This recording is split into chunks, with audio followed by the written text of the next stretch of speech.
வணக்கம். இது ஐபிசி தமிழின் இன்றைய மதிய செய்திகள். முதலில் தலைப்புச் செய்திகள். பாரிய மோசடிகளுடன் தொடர்பு பட்டிருக்கும் அரசாங்கத்தின் முக்கியஸ்தர்கள் அம்பலப்படுத்த தயாராகும் மொட்டு கட்சி. இஸ்ரேலிய மத மையங்களுக்கு அனுமதி வழங்கப்படவில்லை, பிரதமர் சுட்டிக்காட்டு. இலங்கையில் மாகாணம் ஒன்றில் கண்டறியப்பட்ட ஆயிரக்கணக்கான காசநோயாளிகள். இலங்கைக்கு எதிரான தீர்மானத்திற்கு அழுத்தம் வழங்க வேண்டும், அமெரிக்காவிடம் ஸ்ரீதரன் வேண்டுகோள். இலங்கையின் புதிய அரசியலமைப்பு சபாநாயகர் விடுத்துள்ள நம்பிக்கை. உயிர்த்த ஞாயிறு தாக்குதல் குற்ற ஒப்புதல் வாக்குமூலம் வழங்கிய சந்தேக நபர். அரிசி இறக்குமதியில் பாரிய மோசடி. தொடர்வன விரிவான செய்திகள்.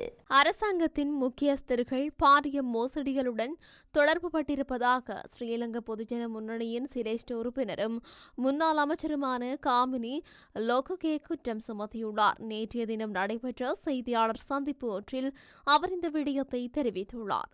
உலகம் முழுவதிலும் சட்டவிரோதமான முறையில் சொத்துக்களை குவித்தவர்களின் விவரங்களை வெளியிடும் பெண்டோரா பேப்பர்ஸ் ஆவணங்களில் இலங்கை ஆளும் கட்சியின் முக்கியஸ்தர்கள் பற்றிய விவரங்களும் உள்ளடக்கப்பட்டுள்ளதாக தெரிவித்துள்ளார்.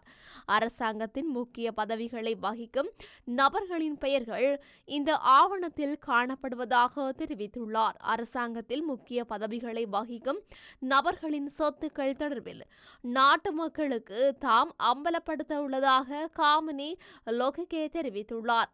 இந்த தகவல்கள் வெளியிடப்பட்டதன் பின்னர் அரசாங்கம் குறித்த நபர்களுக்கு எதிராக உரிய நடவடிக்கை எடுக்கும் என எதிர்பார்ப்பதாக அவர் நம்பிக்கை வெளியிட்டுள்ளார். இதேவேளை எந்தவொரு விடயம் தொடர்பிலும் விசாரணை நடத்துவதற்கு அரசாங்கத்திற்கு சந்தர்ப்பம் வழங்கப்பட்டுள்ளதாகவும் அதனை எதிர்கொள்ள தாங்கள் தயார் எனவும் காமினி லோககே மேலும் தெரிவித்துள்ளார். மேலும் அரசியல் பழிவாங்கலுக்கு ஆளான மக்களை பிரதிநிதித்துவப்படுத்தும் வகையில் சட்டத்தரணி அலுவலகம் ஒன்றை திறப்பதற்கு தீர்மானிக்கப்பட்டுள்ளதாக அவர் தெரிவித்துள்ளார். இஸ்ரேலிய மத மையங்களையோ அல்லது அதுபோன்ற இடங்களையோ நிர்மாணிப்பதற்கு எந்தவொரு அரசாங்க நிறுவனமும் இதுவரை அங்கீகாரம் வழங்கவில்லை என இலங்கையின் பிரதமர் ஹரணி அமரசூரிய தெரிவித்துள்ளார். நாடாளுமன்றத்தில் நாடாளுமன்ற உறுப்பினர் முஜிபுர் ரஹ்மான் எழுப்பிய கேள்விக்கு பதிலளிக்கும் போதே அவர் இதனை தெரிவித்துள்ளார். இதுவரை புத்த சாசன மத மற்றும் கலாச்சார அலுவல்கள் அமைச்சோ அல்லது அதன் எந்தவொரு திணைக்களமுமோ இஸ்ரேலிய மத மையங்களையோ அல்லது அதுபோன்ற இடங்களையோ நிர்மாணிப்பதற்கு அனுமதி வழங்கவில்லை. எனினும் இவ்வாறான நிலையங்கள் பராமரிக்கப்படுவதை தாம் அறிந்திருப்பதாக கூறிய பிரதமர் அவை பற்றிய தகவல்களை பெற்று நிலைமையை அவதானித்து வருவதாகவும் பிரதமர் குறிப்பிட்டுள்ளார். மேல் மாகாணத்தில் ஏறக்குறைய 8000 பேர் காசநோய்க்கு ஆளாகியிருப்பதாக சந்தேகிக்கப்படுவதாக காசநோய் தடுப்பு தேசிய வேலை திட்டத்தின் சுகாதார கல்வி அதிகாரி சந்தியா குமுதினி தெரிவித்தார். இருமல் நீடித்தால் 15 நாட்களுக்கு பிறகு உடனடியாக அருகிலுள்ள அரசு மருத்துவமனைக்கு சென்று சளி பரிசோதனை செய்வது நல்லது எனவும் அவர் குறிப்பிட்டுள்ளார். காலியில் நடைபெற்ற சுகாதார கல்வி கண்காட்சியில் வைத்து அவர் இதனை குறிப்பிட்டுள்ளார். 2035 ஆண்டளவில் இலங்கையிலிருந்து காசநோயை இல்லாதொழிப்பதே எமது நோக்கமாகும். இந்த நோய் குறித்து அடிமட்ட அளவில் எவ்வளவோ விழிப்புணர்வு ஏற்படுத்தினாலும் வெட்கத்தால் நோய் நிலை மறைக்கப்படுகின்றது. அத்துடன் நோய்க்கு தேவையான அனைத்து பரிசோதனைகள் மற்றும் சிகிச்சைகளை எந்த அரசு மருத்துவமனையிலிருந்தும் இலவசமாக பெற்றுக்கொள்ளும் வசதியுடன் தேவையான மருந்துகளும் எங்களிடம் உள்ளன. சிகிச்சைக்காக யாரும் பணம் செலவழிக்க வேண்டியதில்லை என்றார்.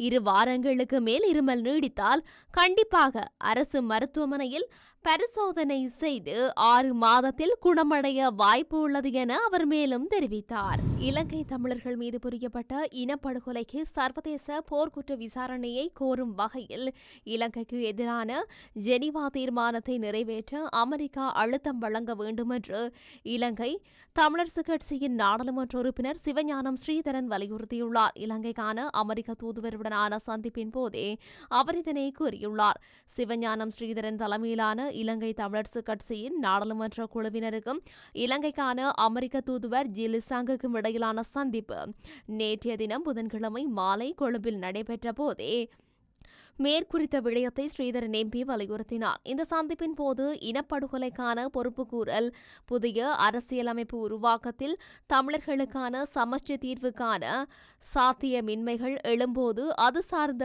அரசியல் நகர்வுகளின் தேவைப்பாடு மற்றும் சமகால அரசியல் நிலவரங்கள் தொடர்பில் கலந்துரையாடப்பட்டன. மேலும் அமெரிக்க தூதுவருடனான இந்த சந்திப்பில் தமிழரசு கட்சியின் 8 நாடாளுமன்ற உறுப்பினர்களும் பங்கேற்றிருந்தமை குறிப்பிடத்தக்கது. புதிய அரசியலமைப்பை இயற்றுவதற்கு நாடாளுமன்றத்தால் வழங்கப்பட வேண்டிய முழு பங்களிப்பையும் வழங்குவதற்கு அர்ப்பணிப்புடன் செயல்படுவோம். இதற்கு எதிரணிகளும் முழுமையான ஒத்துழைப்பை வழங்கும் என நம்புகின்றோம் என்று சபாநாயகர் வைத்திய கலாநிதி ஜகத் விக்ரமரத்ன தெரிவித்துள்ளார்.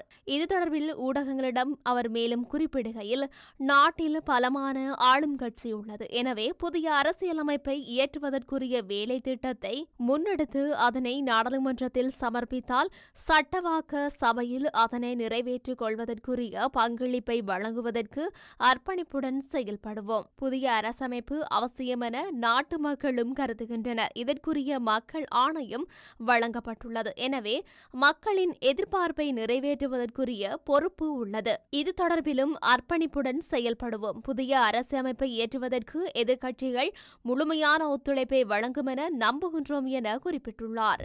உயிர்த்த ஞாயிறு தாக்குதல் சம்பவத்துடன் தொடர்புடைய சந்தேக நபரொருவர் குற்ற ஒப்புதல் வாக்குமூலம் வழங்கியுள்ளதாக தெரிவிக்கப்படுகின்றது.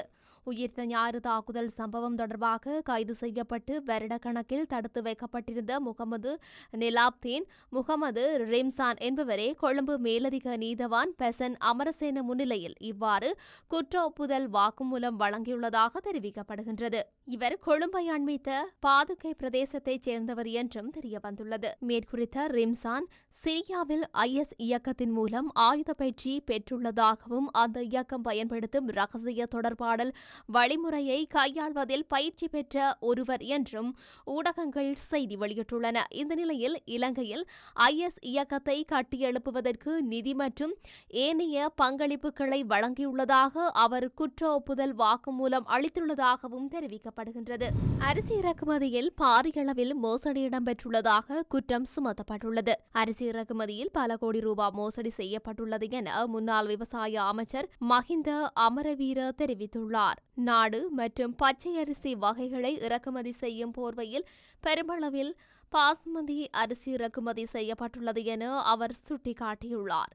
அரசாங்கத்தின் முக்கியஸ்தர்களுக்கு தெரிந்தே இந்த மோசடி இடம்பெறுகின்றது என்பது குறித்து சந்தேகம் எழுவதாக மஹிந்த அமரவீர தெரிவித்துள்ளார். இந்த விடயம் தொடர்பில் கவனம் செலுத்தப்பட வேண்டியது அவசியமானது எனவும் அவர் குறிப்பிட்டுள்ளார். அரிசி இறக்குமதி தொடர்பில் ஏற்கனவே இவ்வாறான குற்றச்சாட்டுகளை எதிர்க்கட்சிகள் சுமத்தி வருகின்றமையும் இங்கு குறிப்பிடத்தக்கது. இத்துடன் இன்றைய மதிய செய்திகள் நிறைவடைகின்றன. தொடர்ந்தும் செய்திகளை அறிந்து கொள்ள IBC தமிழ் நியூஸ் என்ற நமது யூடியூப் பக்கத்தினூடாக இணைந்திருங்கள். வணக்கம்.